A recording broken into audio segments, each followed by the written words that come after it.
మీలాంటి ఒక పెద్ద హీరో చాలా వల్నరబుల్ క్యారెక్టర్ కొట్టించుకున్నారు, తిట్టించుకున్నారు, లాస్ట్ ఒక సాక్రిఫైస్ కూడా చేయాల్సి వచ్చింది. అంటే ఎటువంటి క్యాలిక్యులేషన్స్ ఏమీ లేకుండా. ఎవరు కొట్టలేదు అనుకుంటా. ఓకే, ధనుష్ గారు ఆల్మోస్ట్ ధనుష్ వెనకాల సో దేనికి కూడా వితౌట్ ఎనీ క్యాలిక్యులేషన్స్ చాలా. ఇప్పుడు చాలా మంది అంటారు కదా ఏజ్ అప్రోప్రియేట్ రోల్స్ లేకపోతే డిఫరెంట్ రోల్స్ అన్నీ అంటారు కదా. You have done it everything actually. ఈ షిఫ్ట్ చాలా ఫ్రెష్గా ఉంది. హోప్ఫుల్లీ ఇంకా చాలా మంచి రోల్స్ వచ్చి మంచి రోల్స్తో కంటిన్యూ చేస్తారని వీఆర్ విషింగ్ సార్. ఎస్ నాకు ఇది ఒక ఈ షిఫ్ట్ కూడా నాకు ఇన్స్పిరేషన్ ఇచ్చి, నాట్ దట్ నేను ఇటువంటి రోల్స్ చేద్దామని కాదు, బట్ చూస్తారు చేస్తే ఫ్రెష్ రోల్స్ చేస్తే audience is ready to receive it's the right role అనే ఒక కాన్ఫిడెన్స్ బాగా వచ్చింది. సో ఎటువంటి రోల్ అన్నా చేయొచ్చు అని. Looking forward sir. Yes, congrats. Thank you. అదే నేను ఎప్పటి నుంచో చేస్తున్నాను కదా. ఊపిరి అనే ఒక సినిమా చేశాను, గగనం అనే సినిమా చేశాను.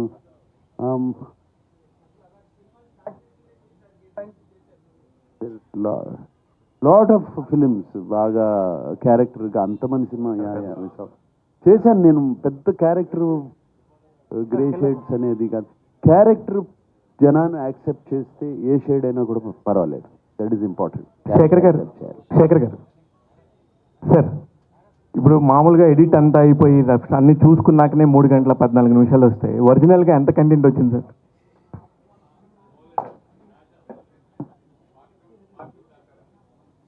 అంటే కాదు సార్, నా ఉద్దేశం వేరే కాదు. అంటే ఎక్స్పీరియన్స్ ఉండి 4 సంవత్సరాలకు ఒకసారి 3 సంవత్సరాలకు ఒకసారి వచ్చి ఒక మంచి సినిమా తీసే ఒక డైరెక్టరల్ సినిమా అనే చెప్పుకునే శేఖర్ కమ్ముల గారు ఇలాగా వస్తున్నప్పుడు ఎంత వచ్చింది అనేది నాకు ఒక అవుట్ ఆఫ్ ద క్యూరియాసిటీ. నేను 3 గంటల 15 నిమిషాలు ఎంజాయ్ చేశాను సార్, థరోలీ ఎంజాయ్డ్.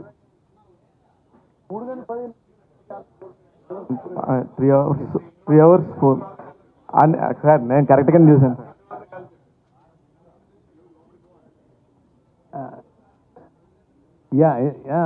చాలా అంటే జనరల్గా నేను అంటే ఎక్కువ సాంగ్ మౌంటాజెస్ సాంగ్స్కి బాగా లెంత్ పెట్టి అలా తీస్తాను. బేసిక్గా కథగా వేరే వేరే సీన్లు అడిషనల్ సీన్స్ చాలా తీసేయడం అలా ఉండదు. జనరల్గా లెంత్ నా జనరల్గా పాటల వల్ల ఉంటుంది అనమాట.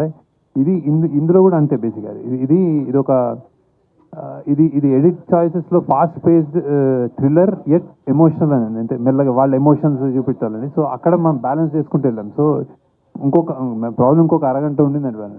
నాగార్జున గారు చాలా కలర్ఫుల్ నాగార్జున గారు ఉంటే అనుకునే టైంలో ఇంటర్వెల్ దాకా చూసినాక అసలు నాగార్జున గారికి అసలు క్యారెక్టర్ చేసే అవసరమే వచ్చింది అని అనుకుని సెకండ్ హాఫ్ చూసినాక అమ్మయ్య ఓకే అందుకు చేస్తుంటారేమో అనిపించింది. ఇది నాకున్న ఒపీనియన్. మీకు అలాంటి ఫోన్లు ఏమైనా వచ్చాయా? లేదు, ఎక్కడి నుంచి రాలేదు. యాక్చువల్లీ చాలా మంది చాలా బాగున్నాను అన్నారు సార్. డెఫినెట్గా బాగుంది సార్. నేను అన్నది పాయింట్ కూడా నేను అదే సార్.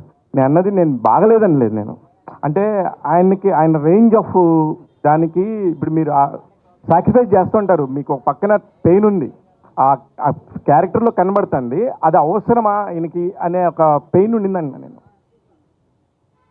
అంటే మరి క్యారెక్టర్ ఒప్పుకున్నప్పుడు చేయాలి కదా. అది ఒప్పుకునే కదా చేసింది.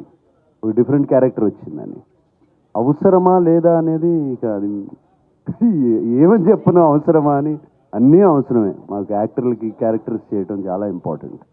శేఖర్ గారు sir, first congrats sir. Thank you. Biggest block buster కొట్టారు. థ్యాంక్ యూ అండి. Thank you sir. అంటే ఈ సినిమాలో ఈ ఆయిల్ నిక్షేపాలు దొరకడం అనేది సినిమాలో మెయిన్ పాయింట్.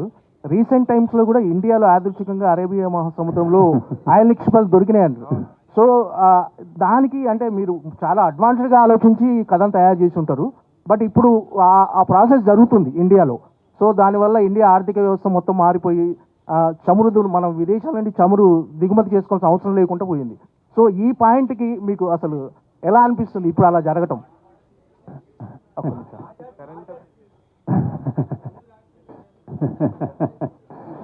లేదు కొన్ని అంటే ఏం లేదు చేస్తా. అంటే ఇది అసలు ఇది నేను మామూలుగా ఊహించి రాసిందే బేసిక్గా. కొన్ని అంటే ఇప్పుడు ఏదో గన్లు ఉంటాయి, మన మైకా ఉంటుంది, బొగ్గు గన్లు ఉంటాయి, అడవులు కలప ఉంటుంది కొట్టేసేది. అంటే ఇది ఈ మన ఈ విధ్వంసం ఉంటుంది.